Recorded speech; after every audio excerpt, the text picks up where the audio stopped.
The laugh was small, a silver bell struck in a cathedral, and it echoed in the hollow of the living room until it found the softest part of a man and stuck there like a thorn. Amelia's laugh, head tipped back, the light gathering in her hair like glittering dust, and in her hands the velvet box she'd peeled open with 2 fingers as if it might stain her. She sighed before she even saw it. Then she rolled her eyes when the Cartier watch blinked back, gold and moonlight, Roman numerals poised like quiet teeth around that sapphire crown. "Really, David," she said, setting the box down beside a half-empty bottle of Pinot, her red smile smudging the edge of a crystal glass. "Another watch." The room felt too large, like a stage after the actors have left.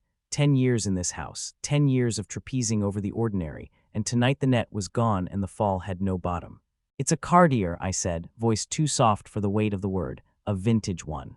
"Oh," she drawled, slow as butter melting, sarcasm pooling in the creases. I didn't realize. "It's just predictable." She flicked her highlighted hair back like the last page of a book she'd already outgrown and took another sip. Predictable. The word landed like a coin dropped down a well, no splash, just an endless falling. I swallowed. "I thought you'd like it." "Honey," she said, condescending warmth like a shawl she could remove at any moment, "my tastes have evolved." Her eyes cut to her phone, a little twitch of light across her irises. "Speaking of which, I need to run. I'm late for a thing." A thing, the way a person calls an earthquake, weather. She lifted her purse, air moving into the space she left, and the door thudded behind her with the finality of a judge's gavel. On the coffee table, the Cartier box sat where her disdain had dropped it, the watch staring at the window as if time itself were embarrassed. That's when I noticed the card, tucked under the velvet box like a quiet knife. I had almost forgotten it, the way a man forgets his breath when he's underwater and wants to believe he's learned to live there. I unfolded it, hands trembling, and read in my handwriting what I had meant to read to her aloud. "To my beautiful wife, Amelia, may this watch mark not only the time we spent together, but also the time you have left to enjoy your secret life with Bennett before it all comes crashing down." The words looked like mine, but felt written by someone colder, someone watching me from a great distance through glass. Weeks ago I had found her second phone, the cracked screen spidering light across messages that made my stomach drop through the floorboards. Photos of backs of hands, hotel curtains glowing like the inside of a seashell, a mouth slightly open beside a wine glass, a name Bennett blooming over and over like bruise after bruise. This wasn't a gift, it was a fuse. I knew exactly what thing late meant. A wine bar downtown where the windows always wore rain like silk stockings, where the world was reduced to a couple at a small table, their laughter a cruel melody that couldn't hear itself. He was a real estate agent, slick hair, obeying an oil's command, smile the sort of white that makes milk feel like chalk. And the first time I followed them there, a grape rolled out of Amelia's mouth into his fingers, and he held it up like a moon he was brave enough to swallow. I put the watch back into its silent dark, slipped the card into my jacket, and left. Streetlights braided themselves across the wet black ribbon of the road, and every red light felt like a question I was too tired to answer. The bar's sign wavered in the drizzle, neon reflecting in puddles that had the decency to look like broken mirrors. There they were, framed like a painting, Amelia laughing, elbow on the table, Bennett leaning in as if to drink the sound from her lips. A grape caught at the corner of her mouth, like a ripe secret. I walked straight to their table, each step a rung on a ladder lowered into a well, every rung holding, then creaking. Her eyes widened, the grape rolling off her lip and puddling red on the white napkin like the period at the end of a sentence that admits too much. Bennett's smirk lifted, lazy as a cat facing a closed door. "Well, well, well," he said. "Look what the cat dragged in." "Bennett," I said, voice a thin wire drawn tight, "I have something for you." From my jacket, the manila envelope slid onto the table and made a sound too heavy for paper. He opened it and the color slipped from his face. Screenshots, emails, photos, proof arranged so neatly it felt obscene. Amelia's breath went shallow, then sharp. "Remember the watch?" I turned to her, each word icing over. "The predictable one," I lined, close enough to smell her perfume, peony and pear, the scent of a wedding day with the wrong name on the cake. "It's engraved on the back, a message just for you." Her eyes flicked to the velvet she'd abandoned, then back to me, arrogance draining until fear dimmed the room like a hand on a lampshade. "It says," I continued, the bar's hum dropping into an attentive hush, "to Amelia, may the weight of your deceit be as heavy as the gold on your wrist. Enjoy your final hours of blissful ignorance." She reached for her phone, but my hand was already there, lifting it out of reach, the way a parent lifts a knife from a child's reaching fingers. "Looking for this?" I asked, and my smile felt like a paper cut. "I've already sent copies of everything to your boss, Bennett's wife, and yes, your parents." The air quivered, Amelia's mouth opened, then closed. Bennett began to mumble something about misunderstandings like a magician explaining where the rabbit went, then stood, then fled, a slick shadow slinking to the door, leaving her there with the ruins. Afterward came the echo years compressed into weeks. Lawyers' voices like elevators moving floors, signatures that sounded like rain, the empty drawer where her necklaces used to sleep leaving a bite mark in the dresser's wood. Her job evaporated, scandal is an acid with a lovely finish, his marriage detonated, his position vanished beneath him like thin ice. I sold the watch money without taste and moved to an apartment where the silence first rang like a siren and then like a sanctuary bell. Alone, the rooms taught me their shapes. The refrigerator's hum was honest in its need, the bed sighed only when I asked it to, the shower's heat knew no one's back better than mine. I was the only witness to my survival, which meant there were no lies left to tell. Healing is not a straight road, it's a stairwell in a blackout, a hand grazing the rail, a toe finding the next step because falling is too familiar. I walked it step by step, without drama, without flair, with a tenderness for myself I had not realized I'd forgotten to practice. Revenge, it turned out, was not in the email I sent or the envelope I slid across the table, but in the morning I woke and wanted coffee more than I wanted answers. Still, nights had a way of loosening the knots I had tied so carefully.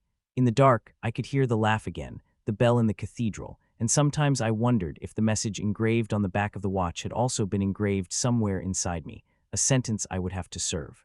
But mornings came, and with them the quiet, and in the quiet a small, stubborn kindness, the belief that a heart is not a clock. When it breaks, it doesn't simply stop, it spills, and in the mopping you discover the floor beneath. The fuse was lit, yes, but something else was kindled too, a light I did not yet have the courage to name. When a life ends, it doesn't go dark. It goes dim by degrees, the way a theater house light lowers until the audience believes they are the only ones left breathing. The weeks after the bar were dim in that way, a soft fading where the outlines of furniture softened and the hard edges of memory learned to blur. I moved through rooms like a diver through silt, careful, deliberate, aware that one wrong kick would cloud everything.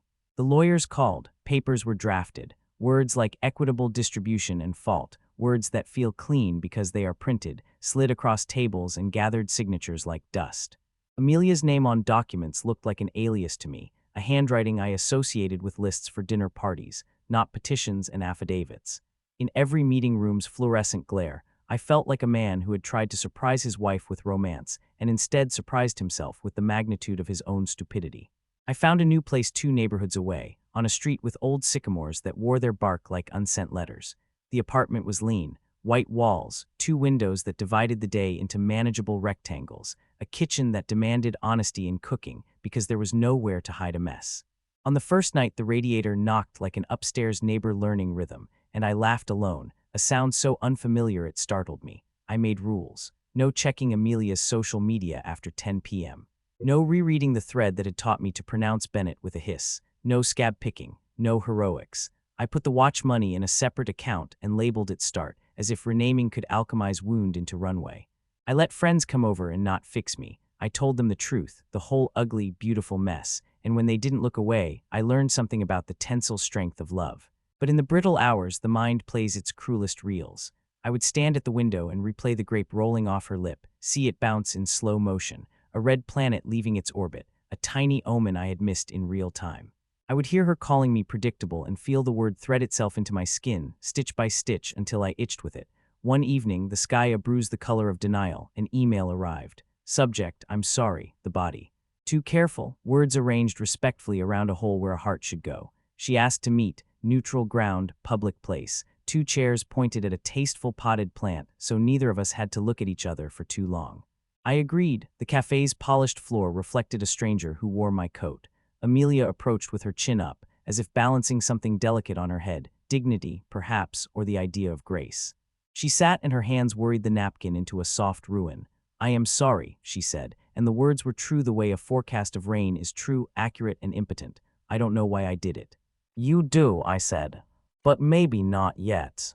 She closed her eyes, and when she opened them, the blue looked like a lake in winter, all surface, no entry. You were safe. You always were. I wanted to feel. The word flailed, then died. Different. Different. A synonym for fire, often confused for warmth. I nodded. You laughed, I said, because the bell still rang in me. I know, she swallowed. I was cruel. There's a certain relief in admitting the ugliest word. It stops rolling around under the table, chewing at ankles. I let the relief touch me without moving in. The watch is gone, I said. Sold. I wasn't worth it, she said, almost to herself. The waiter arrived with coffee we did not need and mercy we had not ordered. We sipped bitterness together, adult children playing tea party in a world that had outgrown us. I wanted to hurt you, she said suddenly, that day. It was petty and small, and I wanted you to feel small. Mission accomplished, I said, and the smile we shared was not reconciliation but recognition, two hikers on opposite sides of a canyon waving across the gap. I lost my job, she offered, like a knife presented handle first. HR said it was conduct unbecoming. Mom won't return my calls. Bennett's wife served him. She stopped. He's not calling either. Scandal cleans house. The difficulty is what to do with all the empty rooms. I moved out, I said. It's quieter. I wish, she began, then shook her head. Wishes are slippery things. They demand witnesses and then perform vanishing acts. I hope you find something good. I almost said you too, but the phrase is a reflex designed for doorways and elevators, not for the place a marriage goes to become a story. Take care of yourself, I said instead, and meant it the way you mean a benediction for a stranger you once knew intimately.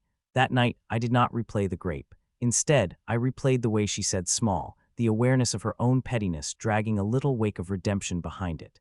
The radiator knocked its beat. The city breathed in the windows. I slept without a weapon under my pillow. Healing accelerates in odd places. In the bakery 2 streets over, where the croissants snapped like a good joke, the barista started to remember my name and how I took my coffee.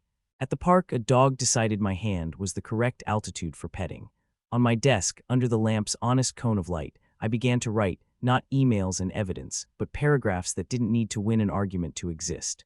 On a Sunday, the sky rinsed clean. My phone buzzed with a message from an unknown number. Susan here, Bennett's wife X soon. Coffee. I stared at the text as if it had knocked on the wrong door and was insisting on coming in anyway. I considered, then replied, yes. We met where the light was kind. Big windows, plants thriving as if they were paid to be inspiring. Susan was not what I expected of a ghost I'd conjured to haunt a man. She was warm, precise, her hair gathered in a way that said efficiency and not performance. I'm not here to compare notes, she said, smiling like a person who knew the value of her own time, only to say you don't owe me anything. I wanted you to know I'm okay. We talked not about the body of the scandal, but its soul, how trust, once burned, leaves a smell in the curtains that takes time and windows and patience. She laughed at something I said about radiators, and the sound did not echo. When we parted, I felt lighter the way you do when you throw out shoes that no longer fit. On my way home, I passed a pawn shop and caught my reflection beside a gold watch in the window. Time smirking. Predictable, I thought, then shook my head. Maybe predictable had gotten a bad reputation. Maybe predictable was another word for steady. Maybe steady is what a man becomes when he has stood in a storm and not blown away. I reached my apartment door. On the floor, an envelope leaned against it like a tired person. No stamp, no return address. My name and handwriting I knew better than my own. Inside, a card. Inside the card, a photo of the Cartier watch I had sold, face turned to the camera, and on the back, a new engraving, lines cut by a hand that knew what it wanted to say. Not mine, the engraving read, "The weight of your deceit is not the end of you. Return to sender." I looked up and down the hallway with its polite carpet and its anonymous doors. No one. I held the card until the lamplight warmed the paper. Then I turned it over again and again, as if repetition could yield meaning. An open loop hummed in my chest. Who had done this? Why now? And what, exactly, was time planning to teach me next? The building smelled faintly of lemon cleaner and old books, the kind of scent that promises nothing dramatic will happen in these halls.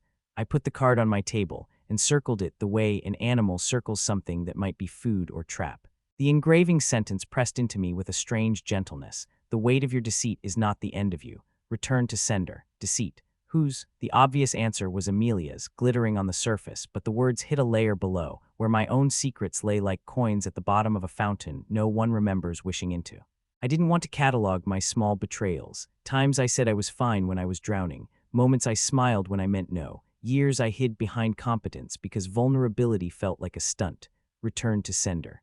Was it a command, a map, a dare? I slept lightly, card on the nightstand like a nightlight with edges. Dreams came in snatches. A watch disassembled into gears that skittered like beetles. Amelia at the bar feeding a grape to no one. A manila envelope that, when opened, spilled only my own handwriting. Morning peeled me open. I took the card to the pawn shop where I'd sold the watch, a place where time was measured in what people could bear to part with.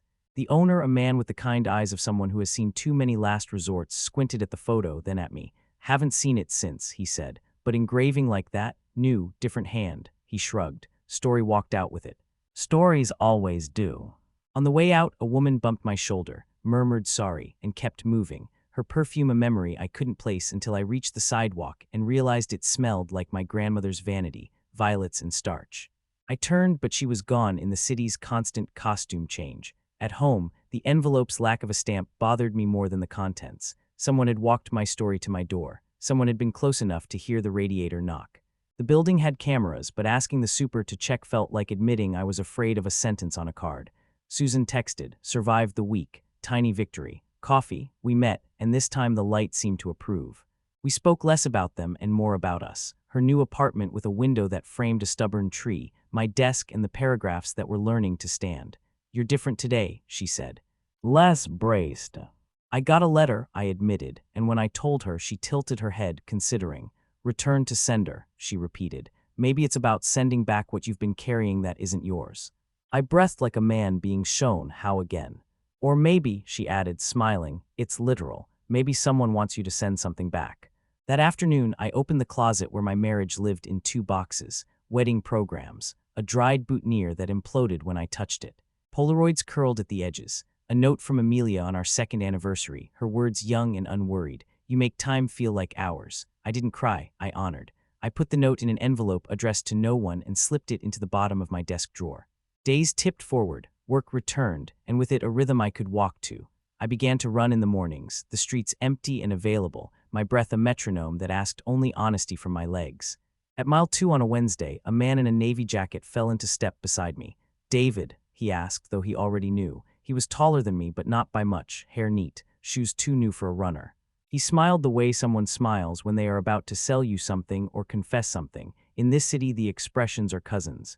Name's Callum, he said. I work with Bennett.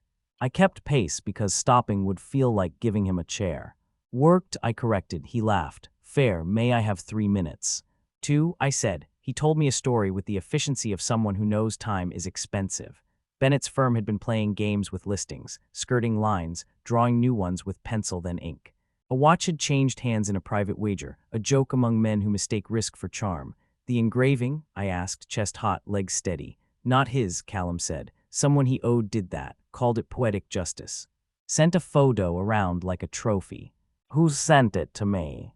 Callum's smile thinned. I don't know. He handed me a card, paper, not watch, a phone number, if you want to talk more. He peeled away at the next corner, leaving me with my breath in the river and a new open loop humming like a live wire. That night, sleep refused me. The radiator kept time. The city felt like a large animal shifting its weight. At 1 in the morning, I called the number. Thought you might, Callum said. No hello.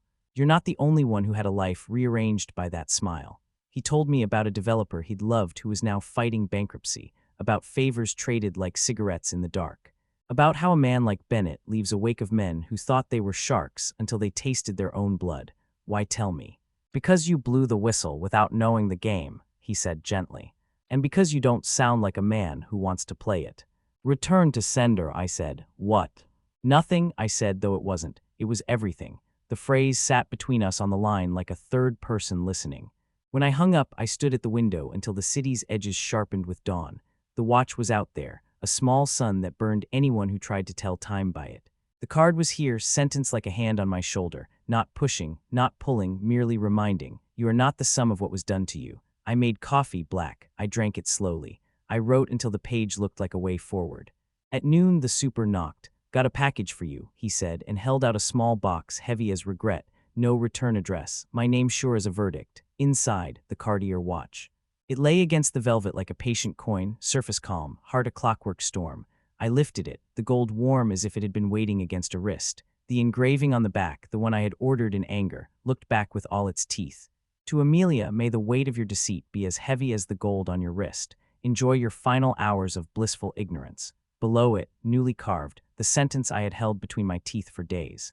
The weight of your deceit is not the end of you. Return to sender. 2 hands on one watch, the old rage and the newer mercy. I sat, the radiator ticking a cent, and listened for something that wasn't the past. There was no note. No instructions, no performance. Just time returned. I turned the crown, felt the mechanism catch, the second hand begin its disciplined march, and a feeling rose so suddenly I had to close my eyes, relief but not mine hers. Amelia, the thought arrived not like a memory, but like a door opening onto a room I hadn't wanted to revisit. The engraving's second line did not sound like Callum or Bennett or anonymous benefactors in shadowed offices. It sounded like someone who had tasted consequence and asked for water, returned to sender. This time the instruction did not ask a question. I wrote a note with a careful hand. For what it's worth, time is not a weapon that loves its wielder. Do with it what you couldn't before. I wrapped the watch. I addressed the package to Amelia's parents' house, the only address I knew she would not avoid, the place where shame first burns and then begins to cool. I did not include a return address. I did not ask for signature. At the post office, the clerk weighed the box like a judge, then slid it into the chute, and I imagined the dark space it would travel through, the sorting machines, the hands, the trucks, the front porch where a bell would ring. On the way home, I felt lighter, not because I had rid myself of something, but because I had participated in a gentler gravity. Days slowed, then steadied. Susan and I kept talking, then not talking, each of us behaving like people who know the difference between a bridge and a tightrope. Callum texted me that Bennett had left the city, or at least the part of it where people remember. Good riddance, he wrote, and for once the cliché felt like good work. One afternoon, my phone rang with a number that burned into my skin before I remembered it, Amelia's mother. I almost didn't answer. Then I did. David, she said, voice a rock smoothed by a river. Thank you. No preamble, just that. She got it. Oh, I said, and felt a complicated warmth. How is she? Breaking and mending, she said, like the rest of us. A pause then, will you take a call from her? I don't think that's a good idea, I said, surprised to hear how gentle my voice could be when it refused. Not yet. Understood, she said, be well. I walked to the park and sat on a bench that had been carved with small declarations of love and larger declarations of stubbornness. A child ran past with a paper crown, parents trailing, amused and exhausted. The light pooled on the grass like spilled lemonade, and somewhere between the breeze and the radiator at home, I understood something I hadn't when I slipped that envelope across the bar table. The card had destroyed her, yes, but only in the way a storm destroys a weak roof, to show you where to rebuild. That night, I opened my laptop and wrote, not about Amelia, not about Bennett. About clocks and radiators and the scent of violets in a hallway. About mercy as a second engraving cut below the first. About how predictable is only an insult in the mouths of people who mistake surprise for depth. The paragraphs didn't hurry. They arrived with their shoes on, ready to walk the long way home. When the email came, subject, opportunity, I almost laughed. A small magazine had found something I'd posted on a forum about starting over and wanted to run it. We like the way you hold silence without making it heavy, the editor wrote. It felt like a stranger handing me back a thing I hadn't known I'd stolen from myself. I stepped onto my fire escape and watched the city make constellations out of windows. Somewhere, a watch ticked on a wrist that was learning how to carry it. Somewhere, a grape rolled in someone's laughter and meant nothing at all. Somewhere, a man like me didn't make the call he wanted to make and instead made dinner. Time didn't forgive because forgiveness suggests a ledger. Time made space. And in that space, if a person was careful, they could build something that wouldn't laugh at gifts because it understood the cost of giving. Wouldn't laugh at gifts because it understood the cost of giving.